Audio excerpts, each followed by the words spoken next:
Nyinyi mtendao maovu, shindo kwa jina la Yesu. Uliokaa kwenye wokovu unashindwa kumtafuta Yesu, unashindwa kumwamini Yesu, unashindwa kuamini, unaamini mitume, unaamini manabii, unaamini ujinga ambao watu wanauleta.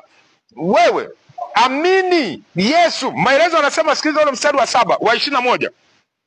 Si kila mtu aniambiaye Bwana Bwana atakayeingia katika nini? Katika ufalme wa mbinguni, bali ni yeye afanyaye mapenzi ya Baba yangu.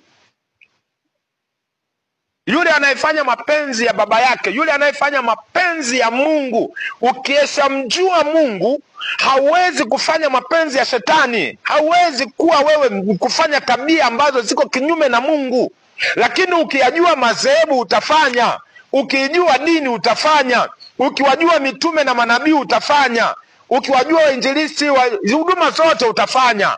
Lakini ukimjua Mungu, ukamjua Yesu, akakaa ndani yako, Roho Mtakatifu akakuongoza, hauwezi kufanya ujinga wa kitoto huo. Si unanielewa, mwana wa Mungu? Utakachokifanya ni mapenzi ya Mungu. Na ndio maana niko mchana wa leo kukukumbusha kwamba Yesu alimwambia yule Msamaria, habari ya kuabudu milimani ndio haipo, na habari ya kwenda kule Yerusalemu ndio haipo. Saa inakuja nayo ipo.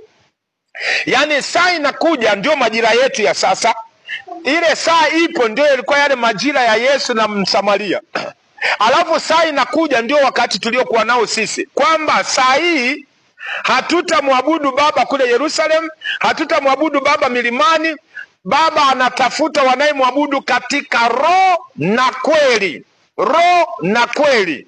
Halo, hawajaelewa. Katika Yohana anasema hivi, baada ya kuondoka kwangu, Baba atamleta kwenu huyo Roho ambaye ni msaidizi, naye atakuja kwa jina langu.